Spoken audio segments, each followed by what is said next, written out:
한눈에 잡히는 창세기. 성경을 여러 번 읽었는데도 전체 흐름이 잡히지 않는다면 그건 당신만의 문제가 아닙니다. 창세기의 구조를 모르면 성경 전체의 뼈대가 보이지 않습니다. 복음도 구원도 하나님의 계획도 선명하게 연결되지 않습니다. 이 영상은 성경의 큰 흐름을 간결하게 정리해 신앙의 기초를 바로 세우기 위해 만들었습니다.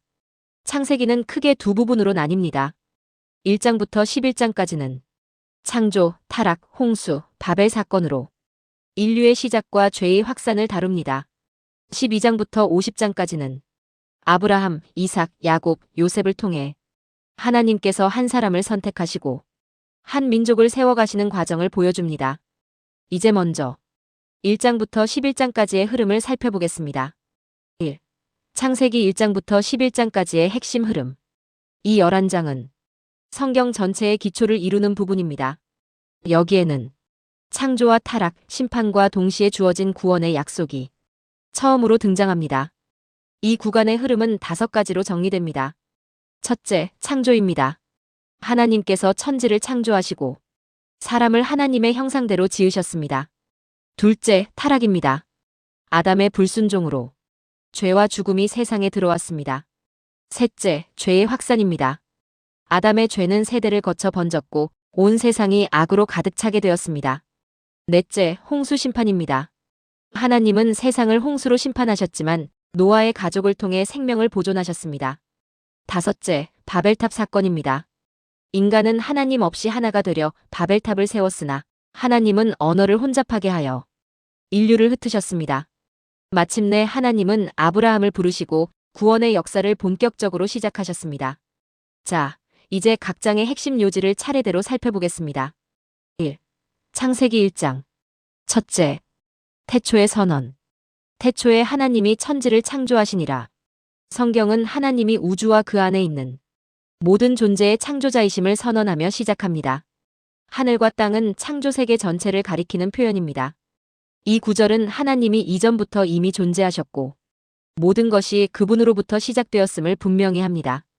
흔히 빅뱅 이론, 곧 우주가 우연한 폭발이나 자연 발생으로 시작된 것이 아니라 하나님의 의지로 창조되었음을 선언합니다.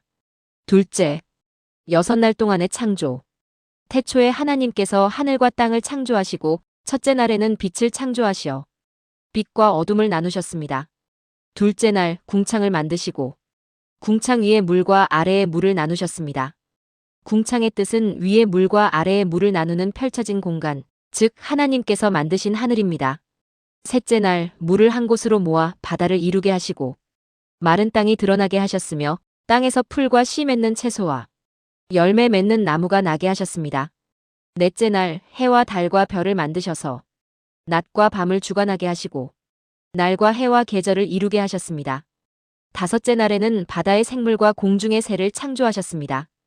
여섯째 날에는 땅의 짐승을 각기 종류대로 창조하시고 마지막으로 하나님의 형상대로 사람을 창조하셨습니다. 실제로 정확히 6날 동안 하나님께서는 인간이 살아가는 데 필요한 모든 것을 먼저 창조하신 후 마지막으로 인간을 창조하셨습니다. 인간이 하나님의 형상대로 창조되었다는 것은 하나님의 성품과 인격을 닮은 존재로 창조되었다는 뜻입니다. 셋째, 사람의 창조. 하나님께서는 사람을 하나님의 형상대로 지으시되 남자와 여자로 창조하셨습니다. 그리고 사람에게 생육하고 번성하며 땅을 다스리라는 사명을 주셨습니다. 사람은 땅의 흙으로 지음을 받고 하나님께서 생명의 숨을 그의 콧구멍에 불어넣으시자 사람은 생명이 되었습니다. 성경 본문은 영이 되었다가 아니라 혼이 되었다고 기록합니다. 이후 성경은 사람 자체를 혼으로 기록하고 있기 때문에 이 부분은 살아있는 혼이 되었다고 보는 것이 타당합니다. 사람은 하나님과 교제하도록 창조된 인격적 존재였습니다. 그러나 이후 타락으로 인해 죄와 죽음이 세상에 들어오게 됩니다. 2. 창세기 2장. 창세기 2장은 사람의 창조를 다시 기록하는 것, 곧 재창조를 이야기하는 것이 아니라 창조된 사람이 어떤 존재이며 하나님과 어떤 관계 속에 놓였는지를 보여주는 장입니다. 하나님께서는 창조를 마치시고 안식하셨습니다. 하나님은 에덴 동산을 두어 사람에게 그것을 경작하고 지키게 하셨습니다. 동산 중앙에는 생명나무와 선악을 알게 하는 나무가 있었고 하나님은 선악을 알게 하는 나무의 열매는 먹지 말라고 명령하셨습니다. 먹는 날에는 반드시 죽으리라는 말씀은 하나님의 명령과 경고였습니다. 하나님께서는 사람이 혼자 있는 것이 좋지 않다고 하시고 여자를 만드셔서 남자와 여자가 한 몸이 되게 하셨습니다. 이때 사람은 벌거벗었지만 하나님 앞에서도 서로 간에도 부끄러움이 없는 상태였습니다. 창세기 2장은 죄가 들어오기 이전 하나님과 사람의 관계와 인간의 원래 상태를 보여줍니다. 또 사람은 창조주 하나님 아래에서 살아가는 존재이며 선악의 기준은 사람에게 있지 않고 하나님께 있음을 드러냅니다.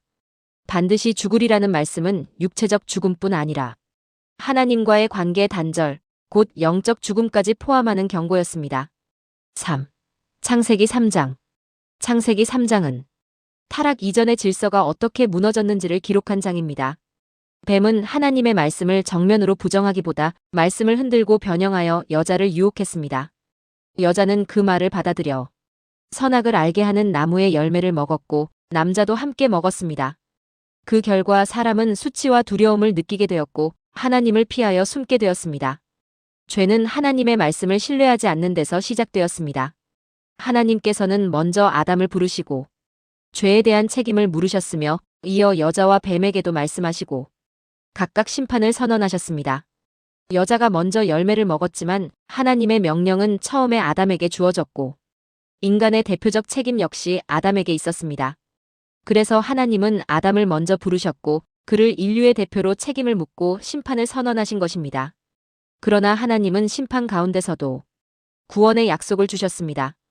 여자의 후손이 뱀의 머리를 상하게 할 것이라는 말씀은 창세기 3장 15절에 기록된 약속으로 장차 오실 예수 그리스도를 예표하는 말씀이며 이후 성경 전체를 관통하는 구속사의 출발점이 됩니다. 사람은 에덴 동산에서 쫓겨났고 생명나무에 접근하지 못하게 하셨습니다. 이는 사람이 죄의 상태로 생명나무 열매를 먹고 영원히 살지 못하게 하셨기 때문입니다. 그 결과 하나님과의 관계는 단절되었고 죽음이 인간의 역사 속에 들어오게 되었습니다. 창세기 3장은 죄의 기원과 인간의 타락, 그리고 인류 구원의 첫 약속이 함께 기록된 장입니다. 4. 창세기 4장. 아담과 하와는 가인과 아벨을 낳았습니다. 아벨은 양을 치는 자였고 가인은 땅을 경작하는 자였습니다. 두 사람이 하나님께 제물을 드렸으나 가인은 땅에서 난 곡식의 열매를 드렸고 아벨은 양의 첫 새끼와 그 기름을 드렸습니다. 하나님께서는 아벨과 그의 제물은 받으셨고 가인과 그의 제물은 받지 않으셨습니다. 가인은 분노하여 들판에서 아벨을 죽였고 그 결과 땅은 더 이상 그에게 열매를 내주지 않았고 그는 떠돌아다니는 사람이 되었습니다. 그러나 하나님께서는 가인을 즉시 죽이지 않으시고 표를 두셔서 누구든지 그를 죽이지 못하게 하셨습니다. 가인은 여호와의 면전에서 떠나 노드 땅에 거주하며 자손을 낳았습니다. 그의 후손 라멕은 살인을 자랑하며 자기를 해친 자에게 77배로 갚겠다고 말함으로써 폭력과 보복을 확대하는 모습을 보였습니다. 창세기 4장은 두 흐름이 대비되는 장입니다. 가인의 계보는 하나님을 떠난 인간 문명의 흐름으로 이어지며 도시와 기술이 발전하지만 폭력과 자기중심적 삶 또한 함께 확대됩니다. 아벨이 죽은 이후 아담에게 셋이 태어났는데 하나님께서는 아벨 대신 다른 씨를 주셨다고 하셨습니다. 셋의 아들 에노스 때에 사람들이 여호와의 이름을 부르기 시작했습니다.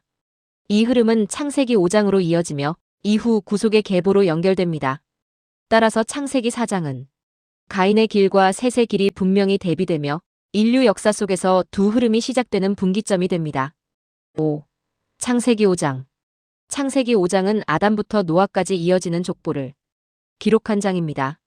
아담, 셋, 에노스, 게난, 마할랄엘, 야렛, 에녹, 무두셀라, 라멕을 거쳐 노아로 이어집니다.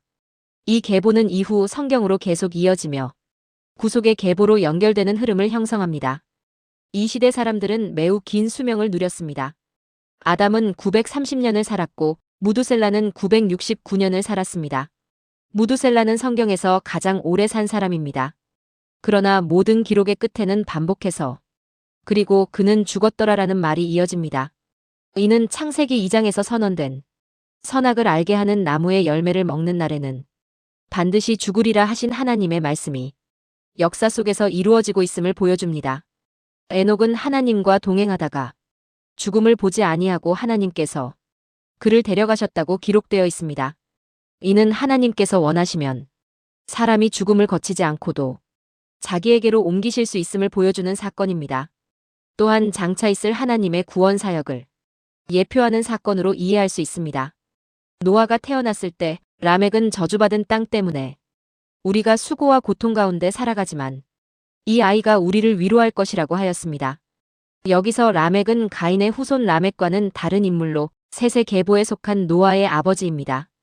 창세기 5장은 단순한 수명 기록이 아니라 아담 이후에도 계보가 끊어지지 않고 이어지며 생명의 계보가 보존되고 있음을 보여줍니다. 동시에 아담의 범죄 이후 죽음이 인류 가운데 계속되고 있음을 반복적으로 보여주는 장입니다. 6. 창세기 6장부터 9장까지 이 세 개의 장은 노아의 홍수 부분입니다. 창세기 6장에서는 사람이 땅에 번성하면서 죄악이 극에 달하고 땅이 포악으로 가득 차게 됩니다. 사람의 마음의 생각이 항상 악하였고 하나님께서는 사람을 지으신 것을 근심하시어 땅 위의 생명을 심판하시기로 하십니다. 그러나 노아는 하나님 앞에서 은혜를 입은 사람으로 하나님과 동행하였고 하나님께서는 노아에게 방주를 만들도록 명령하십니다. 방주는 길이 300규빗, 너비 50규빗, 높이 30규빗으로 만들어졌습니다. 한 규빗을 45cm로 계산하면 길이 약 135m, 너비 약 22m, 높이 약 13m 정도입니다. 이는 축구장 길이 약 105m보다 약 30m 더 긴 규모입니다. 그 안에는 노아와 그의 아내 셈과 그의 아내 함과 그의 아내 야벳과 그의 아내 이렇게 모두 8명이 들어갔습니다. 또한 하나님께서 지정하신 각 생물이 암수 한 쌍이 들어가 홍수 심판 가운데서 생명이 보존되었습니다. 방주는 120년 동안 만들어졌고 이때 노아의 나이는 600세였습니다. 창세기 7장에서는 정해진 날에 홍수가 시작됩니다. 노아가 600세 되던 해 둘째 달 17째 날에 큰 기품의 샘들이 터지고 하늘의 창들이 열립니다. 40일 밤낮 비가 내렸으며 물이 점점 불어나 산들 위까지 올라가 높은 산들이 다 잠기게 됩니다. 코로 생명의 숨을 쉬는 땅 위의 모든 육체가 멸절됩니다. 사람과 짐승과 기는 것과 공중의 새까지 땅 위에서 끊어집니다.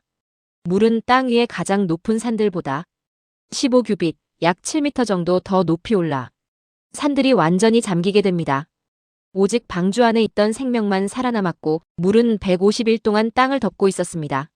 창세기 8장에서는 하나님께서 노아와 방주 안의 모든 생물을 기억하시고 바람을 땅 위에 불게 하셔서 물이 점차 줄어들게 하십니다. 큰 기품의 샘과 하늘의 창이 닫히고 비가 그치며 물이 계속하여 물러갑니다. 150일이 지난 뒤 방주는 아라랏 산에 머물렀고 10째 달에 이르러 산들의 봉우리가 드러납니다. 노아는 까마귀와 비둘기를 내보내어 물이 줄어든 것을 확인하고 땅이 마른 후 방주에서 나와 제단을 쌓고 번제를 드립니다. 하나님께서는 다시는 사람으로 말미암아 땅을 저주하지 않겠다고 말씀하시고 다시는 홍수로 모든 생물을 멸하지 않겠다고 언약하셨습니다. 창세기 9장에서는 하나님께서 노아와 그의 아들들에게 생육하고 번성하여 땅에 충만하라고 명령하십니다. 홍수 이전에는 식물이 사람에게 음식으로 주어졌습니다. 그러나 홍수 이후 하나님께서는 모든 산 동물을 음식으로 허락하시되 피째 먹는 것은 금지하셨습니다. 피에는 생명이 있기 때문입니다. 또한 사람의 피를 흘리면 사람에 의해 그 피를 흘리게 하리라는 선언이 주어지며 하나님의 형상대로 지음받은 인간에 대해 생명의 존엄이 다시 확립됩니다. 이로써 하나님께서는 살인에 대해 책임, 즉 사형제도를 허용하셨습니다. 하나님께서는 무지개를 언약의 표로 세우시고 다시는 홍수로 모든 육체를 멸하지 않겠다고 약속하십니다. 홍수 이후 노아는 포도원을 경작하다가 포도주를 마시고 취해 장막 안에서 벌거벗은 채 누워 있습니다. 함은 아버지의 벌거벗은 것을 보고 밖에 나가 형제들에게 알립니다. 셈과 야벳은 옷을 들고 뒤로 걸어 들어가 아버지의 벌거벗은 몸을 덮고 얼굴을 돌려서 보지 않습니다. 노아가 술이 깨어 함이 행한 일을 알고 함의 아들 가나안을 저주하였습니다. 노아는 셈의 하나님 여호와를 찬송하며 가나안이 셈의 종이 될 것이라 말하고 하나님께서 야벳을 창대하게 하사 그로 하여금 셈의 장막에 거하게 하실 것이라 선언합니다. 이 사건은 홍수 이후 인류가 셈과 함과 야벳의 계열로 나뉘어 각기 다른 역사적 흐름을 형성하게 될 것을 보여줍니다. 셈의 계보는 훗날 아브라함으로 이어지고 함의 후손 가나안은 저주 아래 놓이며 야벳은 북쪽과 서쪽 지역으로 넓게 퍼져나가 훗날 유럽과 소아시아 여러 민족의 계통을 이루게 됩니다. 7. 창세기 10장부터 11장까지 민족들의 번성과 바벨탑 사건입니다. 창세기 10장은 홍수 이후 인류가 어떻게 다시 퍼져나갔는지를 기록한 장입니다. 노아의 세 아들 셈과 함과 야벳을 중심으로 인류가 분화되고 각 민족과 지역이 형성됩니다. 야벳의 자손들은 북쪽과 서쪽으로 퍼져 해안과 북방 지역에 정착하고 함의 자손들은 남쪽으로 내려가 아프리카와 중동 지역에 자리 잡습니다. 셈의 자손들은 티그리스 강과 유프라테스 강 사이의 땅, 곧 메소포타미아 지역을 중심으로 정착하며 이후 구속의 계보로 이어집니다. 메소포타미아는 오늘날의 이라크 지역을 중심으로 시리아 동부와 터키 남동부 일부를 포함하는 지역으로 고대 문명이 형성된 비옥한 초승달 지대입니다. 이곳에서 훗날 아브라함이 부름을 받게 됩니다. 이 장에는 니무롯이 등장합니다. 그는 세상에서 강한 자가 되었고 하나님 앞에서 강한 사냥꾼이라 불렸습니다. 그의 왕국의 시작은 바벨과 에렉과 악각과 갈레였으며 그는 여러 성읍을 세우고 조직된 통치 권력을 형성한 인물로 기록됩니다. 이는 홍수 이후 인류가 다시 도시 문명을 세우고 집중된 권력을 형성하기 시작했음을 보여주며 곧 이어지는 바벨탑 사건의 역사적 배경이 됩니다. 창세기 11장에서는 사람들이 하나의 언어를 사용하며 신할 땅에 모여 하늘에 닿는 탑을 세우려 합니다. 이는 땅에 충만하라는 하나님의 명령과 달리 흩어짐을 거부하고 자기들의 이름을 내고자 한 시도였습니다. 하나님께서는 그들의 언어를 혼잡하게 하시어 서로 알아듣지 못하게 하셨고 그 결과 탑 건축은 중단되었으며 사람들은 온 땅으로 흩어지게 되었습니다. 이로써 민족과 언어가 분리되고 인류는 각 지역으로 퍼져나가게 됩니다. 바벨이라는 이름은 혼잡을 의미하며 하나님 없이 하나가 되려는 인간 중심 문명의 한계를 드러냅니다. 이 사건 이후 성경의 흐름은 집단 문명에서 한 사람 아브라함에게로 이동합니다. 하나님께서는 한 사람을 부르심으로 구속의 역사를 다시 시작하십니다. 창세기 제1부 결론. 창세기 1장부터 11장은 인류 역사의 출발점입니다. 창조로 시작하였으나 불순종으로 죄가 들어왔고 그 결과 죽음과 심판이 뒤따랐습니다.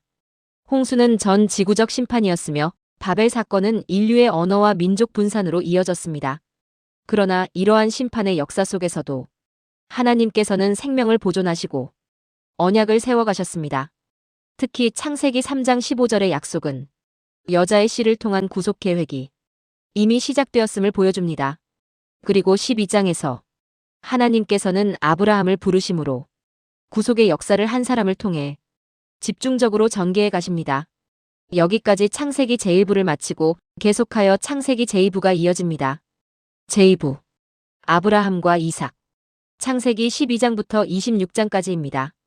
창세기 2부는 하나님께서 아브라함을 부르시고 그 사람을 통해 구원의 계획을 시작하시는 부분입니다.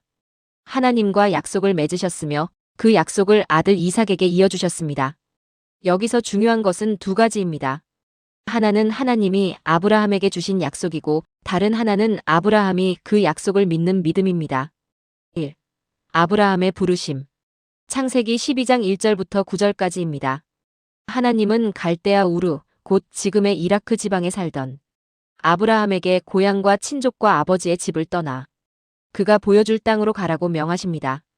아브라함이 75세였을 때 그의 아내 사레와 조카 롯, 그의 모든 소유와 사람들을 데리고 하란을 떠나 가나안 땅으로 들어갑니다. 하나님은 이때 세 가지 핵심 약속을 주십니다. 첫째, 그를 통해 큰 민족을 이루게 하시겠다는 약속. 둘째, 그의 이름을 크게 하시겠다는 약속. 셋째, 그를 통해 땅의 모든 족속이 복을 받게 하시겠다는 약속입니다. 아브라함이 가나안 땅 세겜에 이르렀을 때 하나님이 나타나 이 땅을 내 씨에게 주겠다고 말씀하십니다. 아브라함은 그곳에서 제단을 쌓습니다. 이후 아브라함은 베델 동쪽 산으로 옮겨 다시 제단을 쌓고 여호와의 이름을 불렀습니다. 그 후 점점 남방으로 옮겨갔습니다. 2. 기근과 이집트 사건. 창세기 12장 10절부터 13장 1절까지입니다. 가나안 땅에 큰 기근이 들자 아브라함은 그 땅에 머물기 어려워 이집트로 내려갑니다. 아브라함은 이집트 사람들이 사라의 아름다움을 보고 자신을 죽일 것을 두려워하여 사라에게 아내가 아니라 누이라고 말하도록 합니다. 이는 아브라함이 자신의 생명을 보존하려는 선택이었지만 약속을 주신 하나님을 전적으로 신뢰하지 못한 행동이었습니다. 사라는 파라오의 집으로 들어가게 되고 아브라함은 그 일로 인해 양과 소와 나귀와 종들을 받게 됩니다. 그러나 하나님께서 사라로 인하여 파라오와 그의 집에 큰 재앙을 내리시자 파라오는 사실을 알게 됩니다. 하나님께서 개입하심으로 언약의 씨는 보호됩니다. 이방 왕이 먼저 사실을 깨닫고 아브라함을 불러 책망합니다. 파라오는 아브라함과 그의 아내와 모든 소유를 돌려보내고 아브라함은 사라와 함께 이집트를 떠나 다시 가나안 땅으로 올라옵니다. 3. 롯과의 결별과 언약 재확인. 창세기 13장입니다. 이집트에서 올라온 아브라함과 롯은 가축과 재산이 크게 늘어나 한 지역에서 함께 거하기 어려워집니다. 두 목자들 사이에 풀과 물 문제로 다툼이 생기자 아브라함은 갈라지자고 제안하며 자신이 먼저 양보하며 롯에게 땅을 선택하도록 합니다.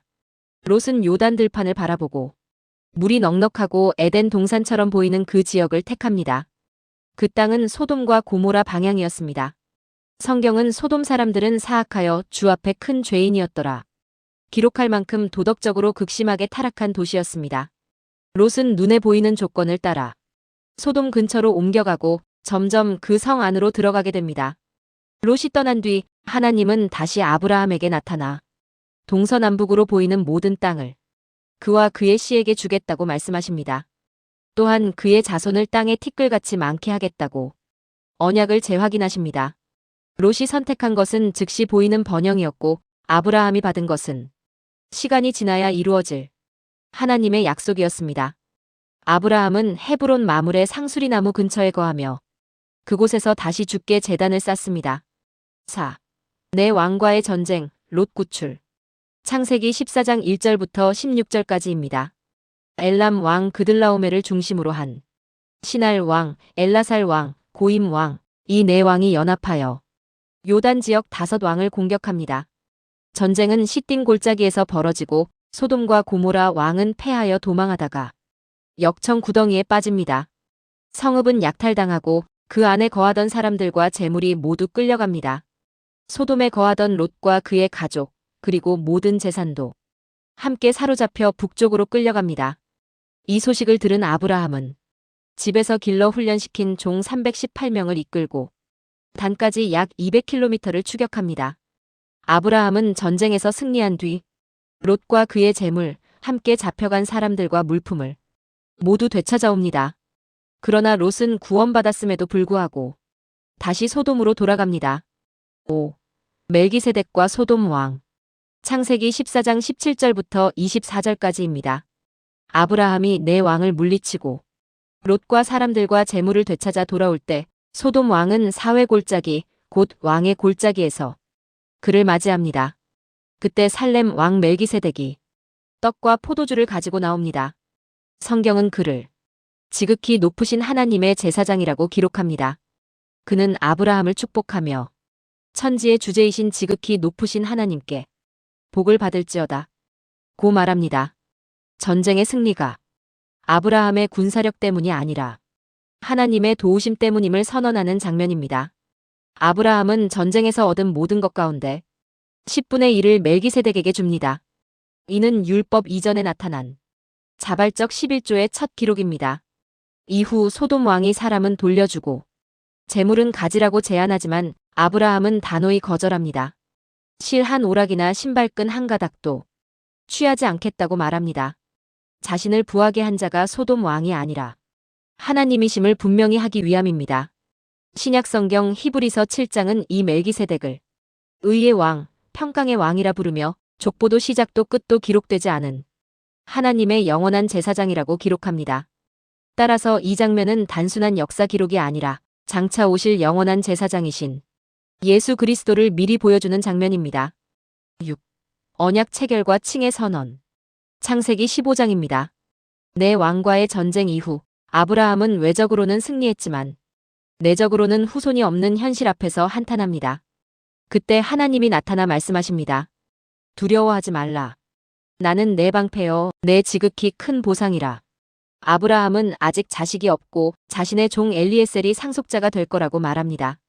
그러나 하나님은 종이 아니라 내 몸에서 날 자가 상속자가 된다고 말씀하십니다. 그리고 그를 밖으로 데리고 나가 하늘의 별들을 보여주시며 말씀하십니다. 내 씨가 이와 같으리라. 이것을 창세기 15장 6절은 아브람이 여호와를 믿으니 여호와께서 이를 그의 의로 여기시고, 이 말씀은 아브라함이 하나님으로부터 칭의를 받은 성경의 첫 번째 기록으로 신약성경 로마서에서 가장 중요하게 다루는 부분입니다. 여기서 의로 여기시고라는 말씀은 그의 행위가 아니라 그의 믿음을 의로 인정하셨다는 뜻입니다. 로마서 4장에서 사도 바울은 이 구절을 인용하여 아브라함이 행위로가 아니라 믿음으로 의롭다 하심을 받았다고 설명합니다. 따라서 칭의는 사람의 공로가 아니라 하나님이 믿음을 근거로 내려주시는 법적 선언입니다. 칭의를 다른 말로 표현하면 구원을 받았다는 뜻입니다.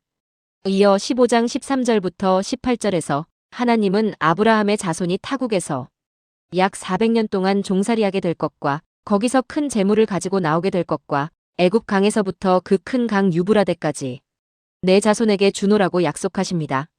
여기서 애굽은 이집트이고 유브라데는 유프라테스 강입니다. 이는 훗날 출애굽기에서 실제로 이루어질 사건에 대한 예언입니다. 아브라함의 자손은 이집트에서 약 400년 동안 종살이를 하게 되고 하나님이 파라오 왕을 심판한 후 거기서 큰 재물을 가지고 나오게 되며 마침내 약속의 땅 가나안으로 인도됩니다. 하나님은 아브라함에게 3년 된 암소와 염소와 순양 그리고 산비둘기와 집비둘기 새끼를 가져오라고 하십니다. 아브라함은 짐승을 잡아 큰 짐승들은 가운데를 쪼개어 서로 마주보게 놓습니다. 두 사람이 계약을 맺을 때 하나님은 짐승을 쪼개어 그 사이를 함께 지나가며 이 약속을 어기면 나도 이 짐승처럼 죽을 것이다라는 생명 담보 선언을 하게 됩니다. 그런데 아브라함은 깊은 잠에 빠지고 짙은 흑암이 그를 덮습니다. 그리고 연기 나는 화덕과 타는 횃불 같은 형상이 나타나 쪼개놓은 짐승 사이를 지나갑니다. 사람은 지나가지 않고 하나님을 상징하는 불의 형상만이 그 사이를 통과합니다. 이 장면은 단순한 제사 장면이 아니라 하나님이 자신의 생명을 걸고 약속을 확정하신 사건입니다. 7. 하갈과 이스마엘. 창세기 16장입니다. 하나님께서 아들을 주시겠다고 약속하셨지만 오랜 시간이 지나도 사라에게는 자녀가 없었습니다. 사라는 자신의 여종 하갈을 아브라함에게 주어 그를 통해 후손을 얻으려 합니다. 하갈이 임신하자 그는 사라를 멸시하기 시작하고 사라는 괴로워하며 하갈을 학대합니다. 하갈은 광야로 도망가고 그곳에서 하나님의 사자가 나타나 아들이 태어날 것과 그의 이름을 이스마엘이라 하라고 말씀하십니다. 이스마엘이 태어나지만 그는 약속의 자녀가 아니었습니다. 이 사건은 하나님의 약속이 실패한 것이 아니라 사람이 약속의 때를 기다리지 못할 때 갈등과 고통이 시작된다는 사실을 보여줍니다. 8. 이름 변경과 할례 언약. 창세기 17장입니다. 아브람이 99살 되었을 때 하나님께서 다시 나타나셔서 자신을 전능하신 하나님이라 밝히시고 하나님 앞에서 행하며 완전하라고 말씀하십니다. 그리고 언약을 다시 확증하십니다. 하나님께서는 아브람의 이름을 아브라함으로 바꾸게 하고 사레의 이름도 사라로 바꾸도록 하십니다. 아브라함은 많은 민족의 아버지라는 뜻입니다. 하나님은 사라에게서 아들이 태어날 것이라 약속하시고 그 이름을 이삭이라 하라고 말씀하십니다. 이삭은 웃음이라는 뜻입니다. 이때 하나님은 아브라함에게 할례를 행하라고 말씀하셨습니다. 할례는 남자의 성기의 일부를 베어내는 의식으로 하나님과 맺은 언약에 속했다는 육체적인 표징입니다. 아브라함은 그날 즉시 순종합니다. 자신과 아들 이스마엘, 집에서 난 자와 돈으로 산 자를 포함한 모든 남자에게 할례를 행합니다. 9. 소돔 심판 예고와 아브라함의 간구. 창세기 18장입니다. 하나님은 두 천사와 함께 아브라함에게 나타나시고 소돔과 고모라의 죄악이 심히 크며 그 부르짖음이 하늘에 이르렀다고 말씀하시며 그 성을 심판하시려는 뜻을 밝히십니다. 이 말을 들은 아브라함은 그곳에 거하고 있는 조카 롯과 그의 가족을 생각하며 소돔을 위하여 하나님께 간구하기 시작합니다. 그는 하나님께 의인 50명이 있다면 그 성을 멸하시겠습니까? 라고 묻고 하나님은 의인 50명이 있다면 멸하지 않겠다고 응답하십니다. 아브라함은 계속하여 수를 줄여가며 45명, 40명, 30명, 20명, 마침내 10명까지 내려가며 간구합니다. 하나님은 의인 10명만 있어도 그 성을 멸하지 않겠다고 말씀하십니다. 10. 소돔과 고모라 멸망, 롯 구출. 창세기 19장입니다. 두 천사가 저녁에 소돔에 이르렀을 때 롯이 성문에 앉아 있다가 그들을 맞아 집으로 들입니다. 그날 밤 소돔의 남자들이 롯의 집을 에워싸고 방문객들을 끌어내라고 요구하자 천사들은 롯을 집 안으로 들이고 문을 닫은 뒤 집 앞에 있는 모든 남자들의 눈을 멀게 합니다. 천사들은 롯에게 이 성의 멸망이 가까웠으니 가족들을 데리고 즉시 떠나라고 말합니다. 롯이 사위들에게 알렸으나 그들은 농담으로 여깁니다. 동이 틀 때 천사들은 롯과 그의 아내와 두 딸의 손을 잡아 성 밖으로 이끌어내며 뒤를 돌아보지 말고 도망하라고 명령합니다. 여호와께서 하늘로부터 유황과 불을 내려 소돔과 고모라와 그 온들을 멸하셨습니다. 그러나 롯의 아내는 뒤를 돌아보았으므로 소금 기둥이 되었습니다. 이후 롯은 두 딸과 함께 산에 거하게 되고 두 딸은 아버지에게 술을 마시게 한 뒤 각각 동침하여 아들을 낳습니다. 첫째 딸의 아들은 모압이라 불리며 모압 족속의 조상이 되고 둘째 딸의 아들은 베남미라 불리며 암몬 자손의 조상이 됩니다. 11. 이삭의 탄생과 하갈 이스마엘 분리. 창세기 21장입니다. 하나님은 약속하신 대로 사라를 돌보시고 정하신 때에 사라가 아들을 낳습니다. 아브라함이 100세, 사라가 90살 되었을 때 태어난 아들의 이름을 하나님이 말씀하신 대로 이삭이라 부릅니다. 아브라함은 태어난 지 8해 만에 하나님의 명령대로 이삭에게 할례를 행합니다. 아이가 자라 젖을 때는 날 아브라함이 큰 잔치를 베풀었는데 사라는 하갈의 아들 이스마엘이 이삭을 조롱하는 것을 보게 됩니다. 사라는 아브라함에게 하갈과 그 아들을 내보내라고 말합니다. 아브라함은 매우 근심하였으나 하나님은 사라의 말을 들으라고 하시며 언약은 이삭을 통해 이어질 것이라고 말씀하십니다. 그러나 이스마엘도 아브라함의 씨이므로 그 역시 한 민족을 이루게 하겠다고 약속하십니다. 아브라함은 떡과 물 한 가죽 부대를 하갈에게 주어 보내고 하갈은 광야에서 방황하게 됩니다. 물이 다 떨어지자 하갈은 아이를 나무 아래 두고 멀리 떨어져 앉아 울며 아이의 죽음을 보지 않으려 합니다. 하나님은 아이의 소리를 들으시고 하갈의 눈을 열어 우물을 보게 하십니다. 하갈과 이스마엘은 그 물로 살아나 광야에 거하게 되고 이스마엘은 자라 활 쏘는 자가 되어 바란 광야에 살게 됩니다. 이스마엘은 장성하여 12두령을 낳고 한 민족을 이루게 됩니다. 12. 이삭 번제 시험과 언약의 맹세 확증. 창세기 22장입니다. 하나님은 아브라함을 시험하시며 사랑하는 아들 이삭을 모리아 땅으로 데리고 가 번제로 드리라고 명하십니다. 아브라함은 이른 아침에 순종하여 길을 떠나 사흘 길을 가고 종들을 남겨둔 채 이삭과 함께 산으로 올라갑니다. 이삭은 번제에 쓸 나무를 지고 올라가고 아브라함은 불과 칼을 가지고 갑니다. 이삭이 번제에 쓸 어린 양은 어디 있습니까? 라고 묻자 아브라함은 하나님께서 친히 준비하실 것이라고 말합니다. 아브라함은 제단을 쌓고 이삭을 결박하여 제단 위에 올려놓고 칼을 들었으나 여호와의 사자가 하늘에서 그를 불러 그 아이에게 손을 대지 말라고 하시며 그를 멈추셨습니다. 이때 하나님은 아브라함이 아들을 아끼지 아니하고 하나님을 경외하는 줄을 알았다고 말씀하십니다. 아브라함이 이삭을 번제 헌물로 드리려 한 이 사건은 그가 가장 귀하게 여긴 아들까지 망설임 없이 하나님께 드리려 한 순종의 절정이었습니다. 아브라함이 눈을 들어보니 수풀에 뿔이 걸린 순양이 있어 그것을 아들을 대신하여 번제로 드립니다. 이 장면은 아들이 죽어야 할 자리에서 대신 제물이 죽는 사건입니다. 번제는 제물이 전부 태워져 하나님께 온전히 드려지는 희생 제사입니다. 이삭이 나무를 지고 산에 올라간 것처럼 예수 그리스도께서도 십자가를 지고 오르셨고 아버지께서 아들을 내어주신 것처럼 하나님은 자기 아들을 아끼지 아니하시고 내어주셨습니다.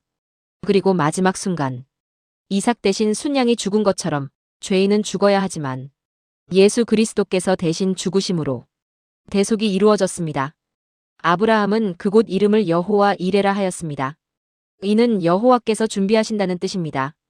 이후 하나님은 맹세로 언약을 다시 확증하시며 아브라함의 씨가 하늘의 별과 바닷가의 모래처럼 번성할 것과 그의 씨로 말미암아 땅의 모든 민족들이 복을 받게 될 것을 다시 선언하십니다.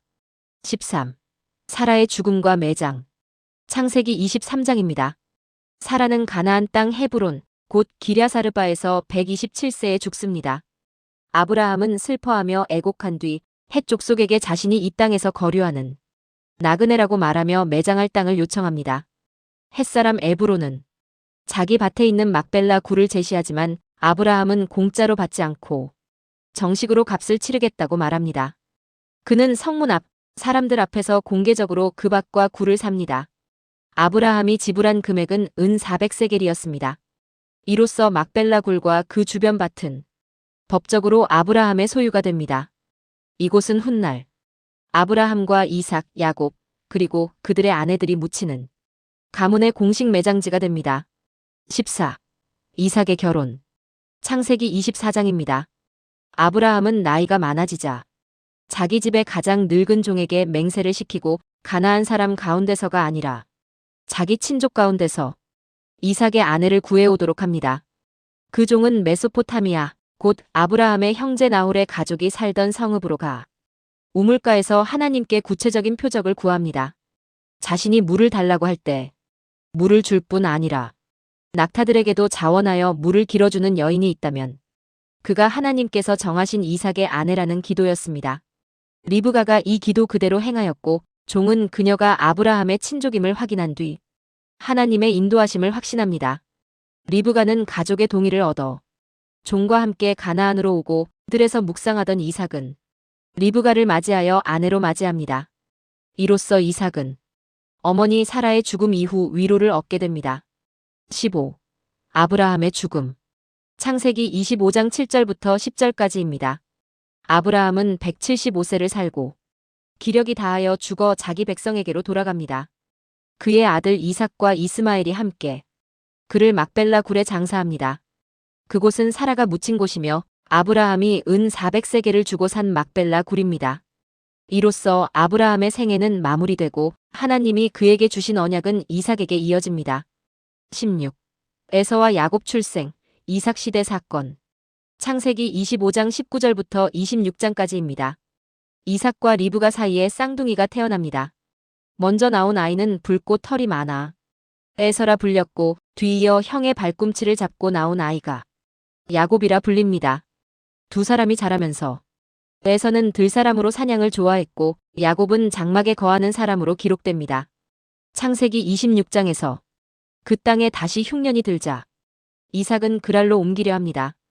하나님은 그에게 이집트로 내려가지 말고 내가 지시하는 땅에 거하라고 말씀하시며 아브라함에게 주신 언약을 다시 확인하십니다. 하나님은 그의 자손을 번성하게 하고 이 땅을 주겠다고 약속하십니다.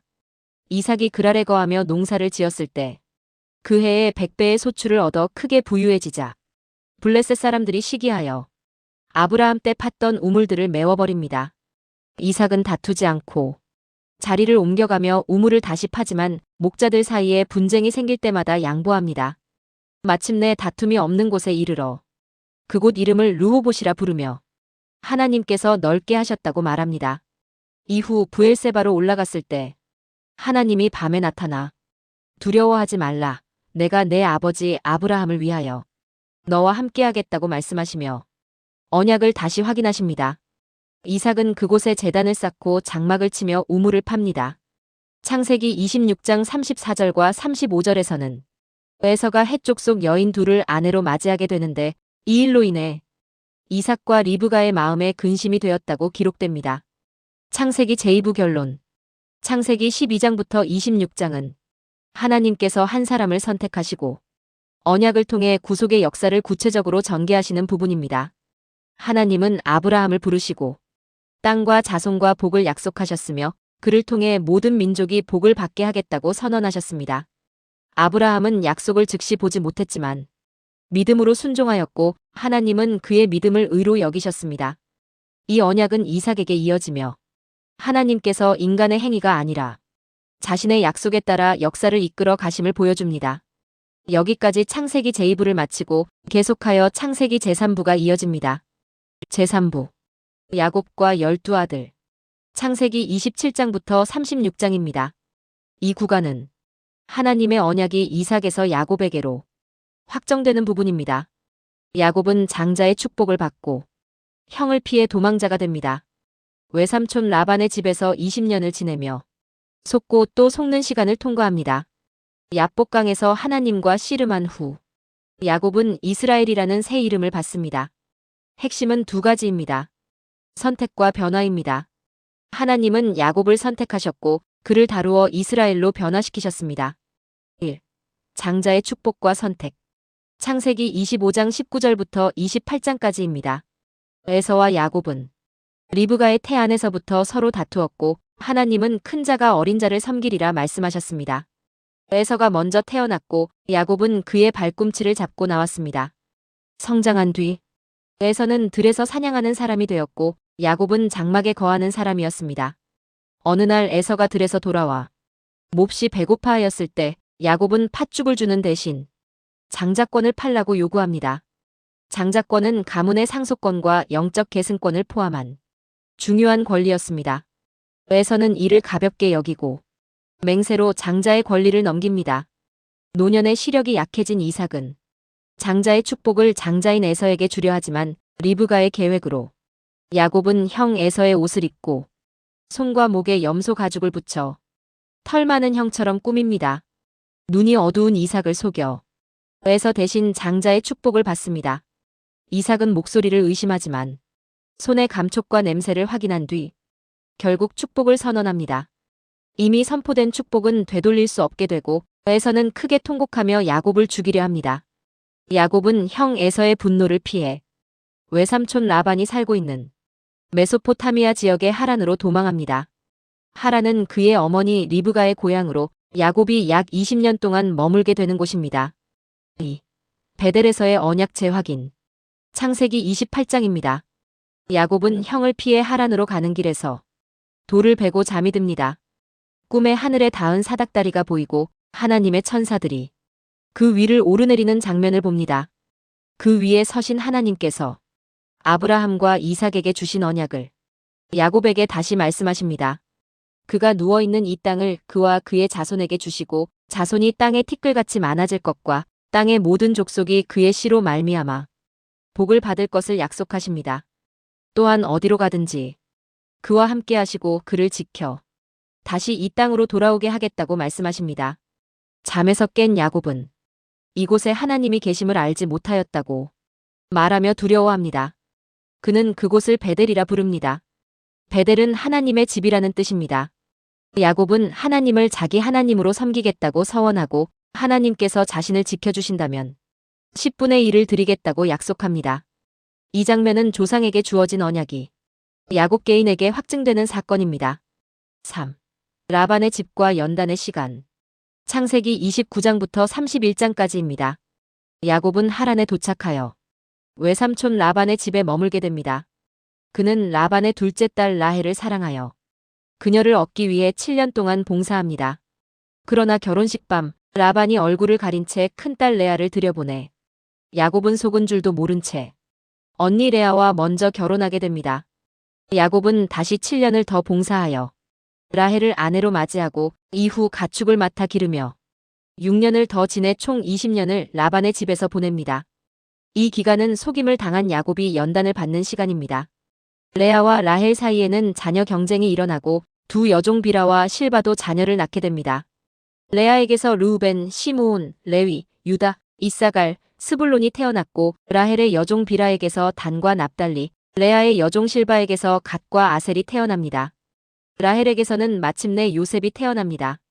이로써 이스라엘 12지파의 기초가 형성됩니다. 라반은 여러 차례 야곱의 품삯을 바꾸며 속이지만 하나님은 야곱의 가축을 번성하게 하셔서 그의 재산이 크게 늘어나게 하십니다. 결국 하나님은 야곱에게 고향으로 돌아가라고 말씀하시고 야곱은 가족과 재산을 이끌고 가나안으로 돌아갈 준비를 합니다. 4. 야복강에서의 씨름. 창세기 32장부터 33장까지입니다.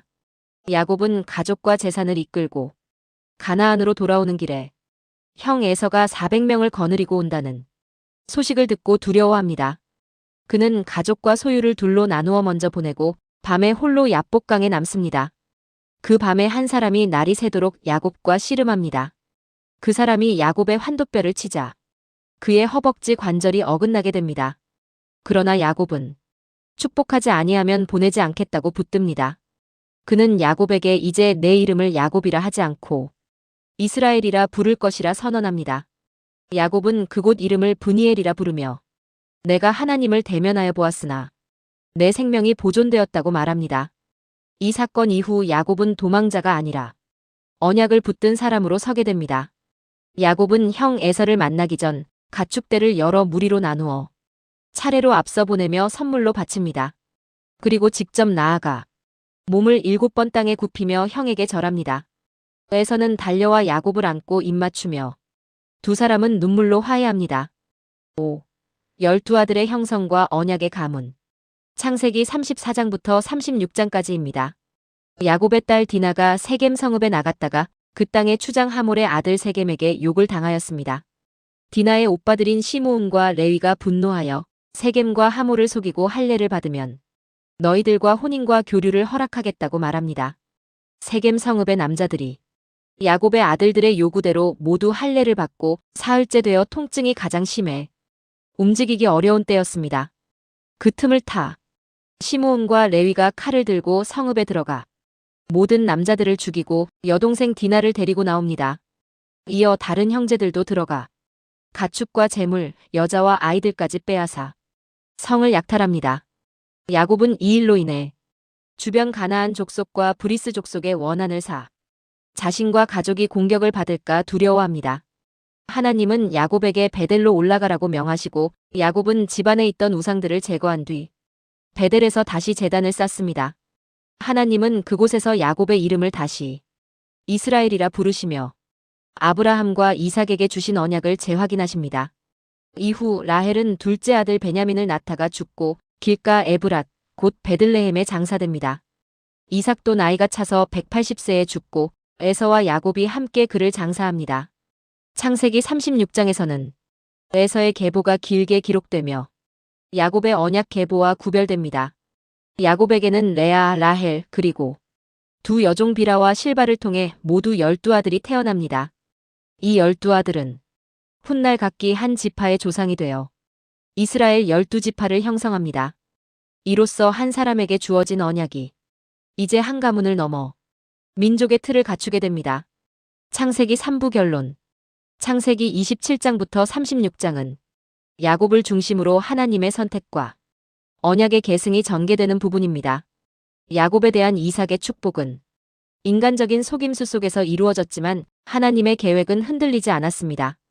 장자의 계보는 에서가 아니라 야곱을 통해 이어집니다. 야곱은 도망자의 삶을 살며 베델에서 하나님의 약속을 다시 확인받고 하란에서 연단을 겪으며 이스라엘이라는 새 이름을 받습니다. 이는 언약이 인간의 완전함 때문이 아니라 하나님의 주권적 선택과 은혜에 의해 유지됨을 보여줍니다. 여기까지 창세기 제3부를 마치고 창세기 제4부를 시작하겠습니다. 제4부. 요셉과 이집트 이주. 창세기 37장부터 50장까지입니다. 이 구간은 한 사람의 고난을 통해 하나님의 섭리가 어떻게 이루어지는지를 보여주는 부분입니다. 요셉은 형들의 시기로 팔려 이집트로 내려가지만 그 사건은 한 가문을 보존하기 위한 하나님의 계획 안에 있었습니다. 가나안에 머물던 가족은 결국 이집트로 이주하게 되고 한 민족의 형성이 준비됩니다. 이 부분의 핵심은 두 가지입니다. 첫째, 하나님의 섭리입니다. 사람의 악한 선택과 배신 속에서도 하나님은 자신의 계획을 이루어 가십니다. 둘째, 보존입니다. 기근과 위기 속에서도 하나님은 언약의 가문을 지키시고 민족으로 이어가십니다. 1. 요셉의 사랑과 형들의 괴롭힘. 요셉은 17살에 아버지 야곱의 특별한 사랑을 받아 채색 옷을 입습니다. 그는 형들의 잘못을 아버지에게 알리기도 하여 형들의 미움을 받게 됩니다. 요셉은 두 가지 꿈을 꾸는데 형들의 곡식단이 자기 단에 절하는 꿈과 해와 달과 11별이 자신에게 절하는 꿈이었습니다. 형들은 이 꿈이 요셉이 자신들 위에 설 것이라는 뜻으로 여기고 그를 더욱 미워합니다. 야곱은 형들이 세겜에서 양떼를 치고 있는지 살피고 그들의 안부를 확인하기 위해 요셉을 보내었습니다. 그러나 형들은 멀리서 요셉을 보고 그를 죽이자고 모의합니다. 르우벤이 피를 흘리지 말자고 하여 요셉을 구덩이에 던져두지만 유다가 그를 죽이는 대신 이익을 얻자고 제안하여 요셉은 은 20개의 미디안 상인들에게 팔립니다. 요셉은 이집트로 끌려가 파라오의 신하이자 경호대장인 보디발의 집에 팔립니다. 형들은 요셉의 옷에 염소의 피를 묻혀 아버지에게 가져가 들짐승이 잡아먹은 것처럼 꾸밉니다. 이 사건으로 요셉은 형들에게 배신당해 이집트로 팔려가고 야곱은 아들을 잃은 줄 알고 깊이 슬퍼하게 됩니다. 이 보디발의 집과 감옥의 세월. 창세기 39장부터 40장까지입니다. 요셉은 보디발의 집에서 하나님께서 함께 하심으로 형통하여 집안의 모든 일을 맡게 됩니다. 보디발은 자기 집의 모든 소유를 요셉의 손에 맡기고 간섭하지 않습니다. 그러나 보디발의 아내가 날마다 요셉에게 동침을 요구합니다. 요셉은 하나님 앞에서 이 큰 악을 행할 수 없다고 말하며 거절합니다. 어느 날 그 여인이 그의 옷을 붙잡자 요셉은 옷을 버려둔 채 도망합니다.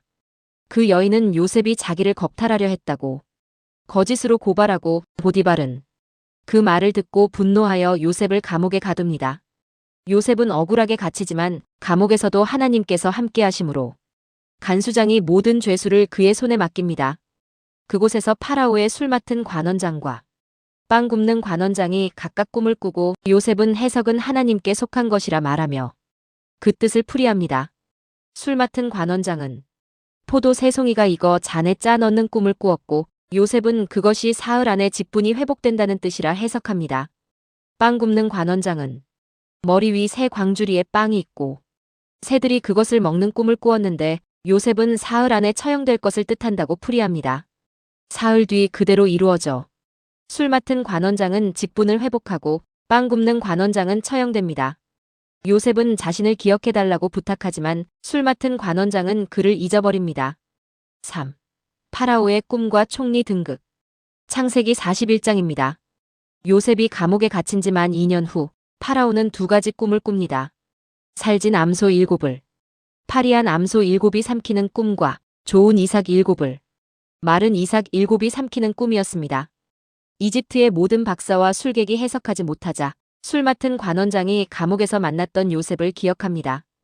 요셉은 급히 불려나와 자신에게 해석이 있는 것이 아니라 하나님께서 평안한 대답을 주실 것이라 말합니다.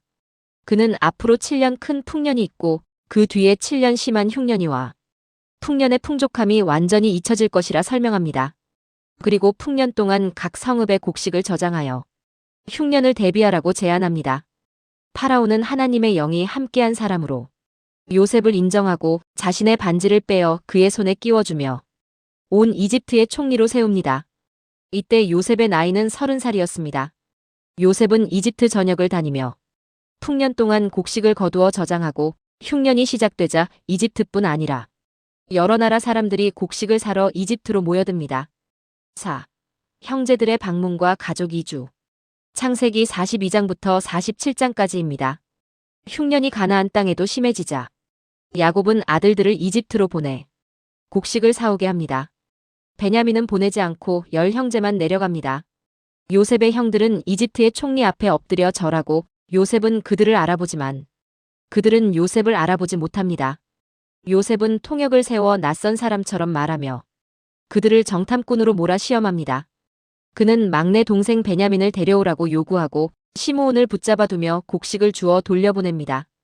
돌아가는 길에 그들의 자루에서 돈이 발견되자 형제들은 두려워합니다.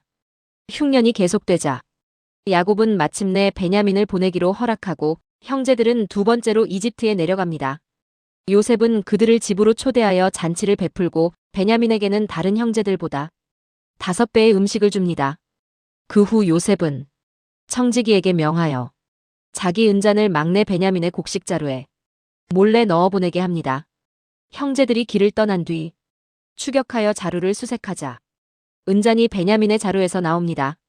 베냐민의 자루에서 은잔이 발견되자 형제들은 충격을 받고 옷을 찢습니다.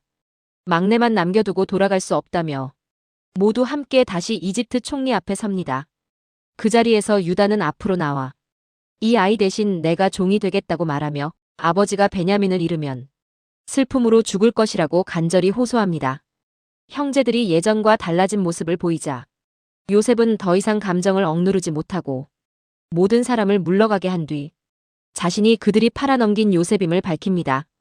형제들은 과거에 자신들이 저지른 일을 떠올리며 두려워하지만 요셉은 당신들이 나를 해하려 했으나 하나님은 그것을 선으로 바꾸어 많은 생명을 살리려 하셨다고 말하며 하나님이 기근 속에서 가족을 보존하시기 위해 자신을 먼저 이집트로 보내신 것이라고 설명합니다. 요셉의 초청으로 야곱은 모든 아들과 손자들을 데리고 이집트로 내려오고 야곱의 집안은 모두 70명이 되어 목축에 적합한 고센 땅에 정착합니다. 5. 야곱과 요셉의 죽음. 창세기 48장부터 50장까지입니다.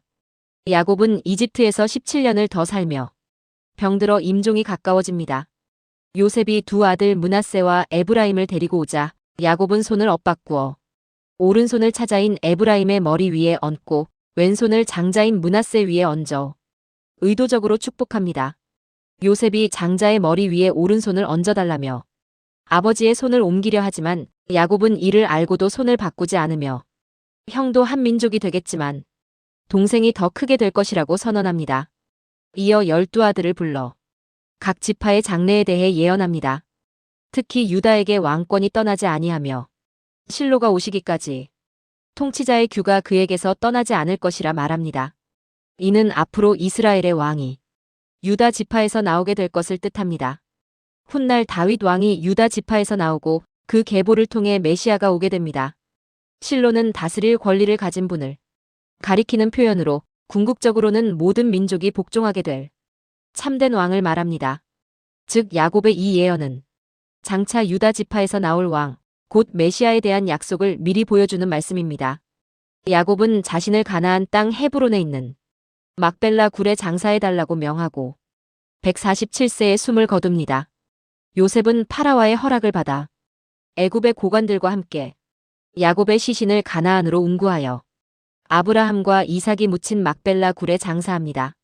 장례를 마치고 돌아온 뒤 형제들은 혹시 요셉이 복수할까 두려워하지만 요셉은 당신들은 나를 해하려 하였으나 하나님은 그것을 선으로 바꾸사 많은 백성의 생명을 구원하게 하셨다고 말하며 그들을 위로합니다. 요셉은 형제들과 그 자손을 돌보며 살다가 110세에 죽습니다. 그는 하나님이 반드시 이스라엘을 돌보시고 이 땅에서 올라가게 하실 것을 말하며 자신의 뼈를 그때 함께 가져가게 하라고 맹세하게 합니다. 요셉은 이집트에서 관에 넣어집니다. 창세기 제4부 결론. 창세기 37장부터 50장은 요셉의 고난과 승리를 통해 하나님의 섭리가 어떻게 역사하는지를 보여줍니다. 형들의 시기로 팔려 내려간 사건은 단순한 비극이 아니라 한 가문을 보존하기 위한 하나님의 계획이었습니다. 요셉은 노예와 감옥을 거쳐 이집트의 통치자가 되었고 흉년 속에서 야곱의 가족을 살려냅니다. 결국 이스라엘은 이집트로 이주하게 되고 한 가족은 한 민족으로 성장할 준비를 하게 됩니다. 요셉은 형들에게 말합니다. 당신들은 나를 해하려 하였으나 하나님은 그것을 선으로 바꾸사 많은 백성의 생명을 구원하게 하셨나이다. 창세기 37장부터 50장은 인간의 악한 의도 위에서도 하나님의 계획은 반드시 이루어진다는 사실을 보여줍니다. 여기까지 한눈에 잡히는 창세기를 제4부까지 모두 마치고 마지막으로 창세기 전체 결론입니다. 창세기 전체 결론. 창세기는 하나님이 누구신지, 인간이 어떤 존재인지, 그리고 왜 구원이 필요한지를 처음부터 분명히 보여주는 책입니다. 인간은 반복해서 실패하지만 하나님의 계획은 중단되지 않습니다. 가정이 무너지고 도시가 심판받고 세대가 바뀌어도 하나님의 약속은 이어집니다. 창세기 마지막에서 한 가족은 이집트로 내려가지만 하나님은 그들을 통해 한 민족을 준비하십니다. 창세기는 역사의 시작이 아니라 구원의 역사가 준비되는 무대입니다. 이상으로 한눈에 잡히는 창세기를 모두 마칩니다. 이제 하나님의 구원 계획이 역사 속에서 본격적으로 전개되는 한눈에 잡히는 출애굽기로 이어가겠습니다. 감사합니다.